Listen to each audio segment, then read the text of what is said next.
विधानसभा चुनाव 2025 से पहले बिहार में सभी पार्टियां कर रही हैं यात्रा पॉलिटिक्स। नीतीश कुमार, तेजस्वी यादव, उपेंद्र कुशवाहा और प्रशांत किशोर की यात्रा के क्या है मायने। इन दिनों बिहार की यात्रा पर निकल रहे हैं सभी राजनीतिक दलों के दिग्गज पॉलिटिशियन। बिहार यात्रा पर पहले से चल रहे पीके और तेजस्वी, अब उपेंद्र और नीतीश की यात्रा का प्लान। बिहार विधानसभा चुनाव के पहले बिहार के नेताओं की यात्रा पॉलिटिक्स को लेकर सियासत गर्म है। दिग्गज नेताओं के यात्रा के मायने खोजे जा रहे हैं।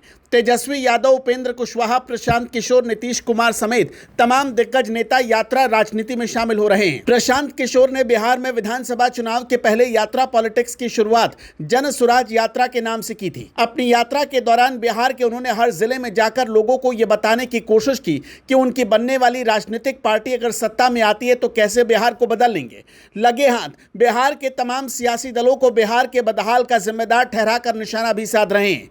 वहीं पीके के बाद नेता विरोधी दल तेजस्वी यादव भी यात्रा पर निकले हुए हैं और उनकी यात्रा का नाम है कार्यकर्ता दर्शन से संवाद। अपनी इस यात्रा में तेजस्वी यादव आमंत्रित साथियों से बातचीत करते हैं, जिसमें पार्टी की जमीनी स्थिति का पता करते हैं और अपने नेताओं और कार्यकर्ताओं का उत्साह बढ़ाते हैं। साथ ही सरकार की कमियों को बताकर निशाना भी साध रहे हैं। इनके टारगेट पर भी मुख्यमंत्री नीतीश कुमार के साथ ही बीजेपी जेडीयू गठबंधन वाला एनडीए भी है। वहीं आरएलएम के राष्ट्रीय अध्यक्ष और राज्यसभा सांसद उपेंद्र कुशवाहा ने भी यात्रा पर निकलने की घोषणा कर दी है और उन्होंने यात्रा का नाम बिहार यात्रा दिया है। इस यात्रा की शुरुआत उपेंद्र कुशवाहा अरवल के कुर्था से शहीद जगदेव बाबू की धरती से शुरू करेंगे।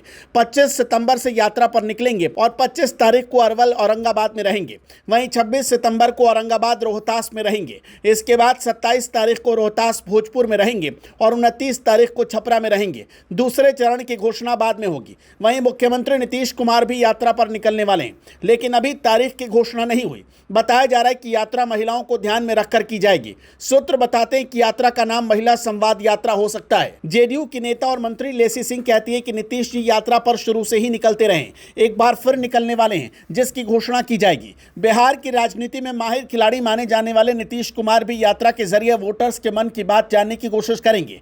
बिहार विधानसभा चुनाव से पहले नीतीश कुमार राज्य सरकार की चलाई जा रही महिलाओं से जुड़ी योजनाओं पर सीधे लाभार्थियों से बातचीत करेंगे और उनकी प्रतिक्रिया लेंगे। नीतीश कुमार पहले भी अपनी समाधान यात्रा के दौरान सरकारी योजनाओं का जायजा ले चुके हैं, लेकिन यह पहली बार होगा जब उनकी कोई यात्रा खासतौर पर महिलाओं पर केंद्रित होगी। चुनावी जानकारों का मानना है कि नीतीश कुमार का महिला मतदाताओं के बीच अच्छा खासा जनाधार है। महिलाओं के लिए कई सरकारी योजनाएं शुरू करने, आरक्षण नीति और शराबबंदी जैसे कदमों के कारण नीतीश कुमार ने महिलाओं का विश्वास जीता है। बिहार की राजनीति के जानकार ओम प्रकाश अश्क का कहना है कि सभी पार्टियों के लिए महिला एक कोर वोट बैंक है।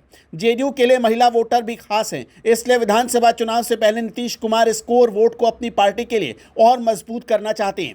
उन्होंने कहा कि 2016 में नीतीश कुमार ने बिहार में शराबबंदी लागू करवाई। उनकी इस पहल को महिलाओं ने काफी सराहा। हालांकि विपक्ष शराबबंदी को विफल बताता रहा है, लेकिन महिलाओं के बीच नीतीश कुमार की लोकप्रियता का एक बड़ा कारण यह है। एक आध केस को छोड़ दे तो आप जमीनी स्तर पर जाकर महिलाओं से इस बारे में बात करें तो जवाब पॉजिटिव मिलेगा। बिहार के वरिष्ठ पत्रकार कहते हैं कि यात्रा की राजनीति बिहार में कोई नई नहीं है, पहले भी नेता निकलते रहे हैं। यात्रा के बहाने जमीन से जुड़ी हुई जो जानकारी मिलती है वो बहुत महत्वपूर्ण होती है। इसके सहारे राजनीतिक दल अपनी रणनीति बनाते हैं, जिसका फायदा चुनाव में मिलता है। वहीं कई नेता यात्रा के सहारे जनता के बीच पैठ बनाने की कोशिश करते हैं, जिसका फायदा राजनीति में मिलता रहता है।